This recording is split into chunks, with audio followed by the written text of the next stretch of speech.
प्रातर्गनिं प्रातरिन्द्रगो हवामहे प्रातर्मित्रा वरुणा प्रातरश्विना प्रातर्भगं पूखनं ब्रह्मणस्पतिं प्रातः सोममुतरुद्रगो हुवेम प्रातर्जितं भगमुग्रगो हवेमव्ययं पुत्रमदितेर्चोभिधर्ता आदिश्चिद्यं मन्यमानस्तुरश्चिदराजाश्चिद्यं भगं भक्षित्याह भगपरनेतिर्भग सत्यराधो भगे मान्नियमुदवा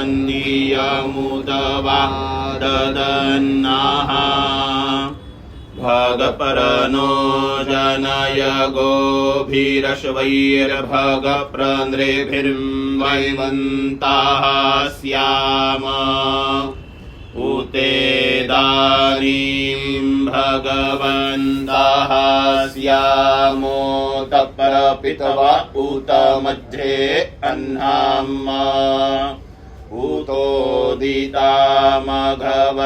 सूरजस्य वयं देवानाग्नो सुमतौ स्याम भग एव भगवाम् अस्तु देवास्तेन वयं भगवन्तः स्याम तन्त्वा भग सर्व इज्जो हवीति स नो भगपुर एता भवेह समध्वरायो भसो नमन्तदधिकरावेव इष्मा नाम्नीं कन्यकायाः उत्पादयिष्य मानञ्च संतत्या दशपरान् मम एक विंशति पुरुषाणाम् उद्धरणार्थं ब्राह्म्य विवाह विधीनां लक्ष्मी नारायण प्रीत्यर्थं कन्या दानं करिष्ये।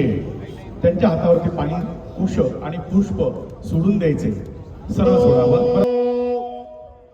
पाय ठेवायचा त्याच्यावरती, बाजूला करा ती सुपारी, नावी श्रुची शृंगार भूषाहम वाङ्मया काय कर्मणि नाहम परतरम गच्छे द्वितीयेसा ब्रवीदिदम। आता जो मंत्र म्हणला, या मंत्राचा अर्थ असा आहे, माझ्या पतीला, पतीच्या परिवारातील सदस्यांना मी जसे वस्त्र परिधान केलेले आवडत असतील, जसा शृंगार केलेला आवडत असेल, असा शृंगार मी सदैव करत जाईल। आणि माझे पती घरी यायच्या आत मी त्यांच्या पूर्वी घरी येऊन त्यांचं असे वस्त्र अलंकार घालून स्वागत करत जाईल। आणि हे वस्त्र अलंकार विविध आणून देण्याचं, शृंगाराचं साहित्य आणून देण्याचं काम हे आदित्यराव तुमची जिम्मेदारी आजपासून वाढलेली आहे। पुढचं दाखवायचंय, ओम त्रीणि राजतपोखानि विष्णुस्तवानयतो। पुढे यायचंय, परत मनावी प्रार्थना दिली आपण, सुख दुःखानि कर्माणि भोक्षे हंच त्वया सह मनसा तिव शुद्धोहम तुरीयेसा ब्रवीदिदम।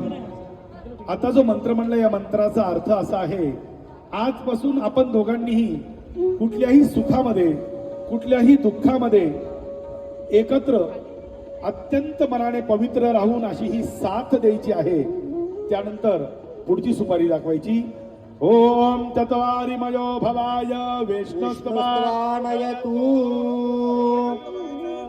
आता ही दोघांनी प्रार्थना म्हणायची आहे, म्हणावं, यज्ञादिनीच कर्माणि श्रौत स्मार्त क्रमेण त्वया सह प्रकुर्वेहम तुरीयेसा प्रविदिदम. आताची जी प्रार्थना आहे ती आदित्यराव म्हणतायत यज्ञादिनीच कर्मानी. आजपासून कुठल्याही प्रकारचं पूजन असेल, यज्ञ असेल, दान असेल, धर्म असेल, तीर्थयात्रा असेल तर कधीही एकटा न करता सदैव यज्ञ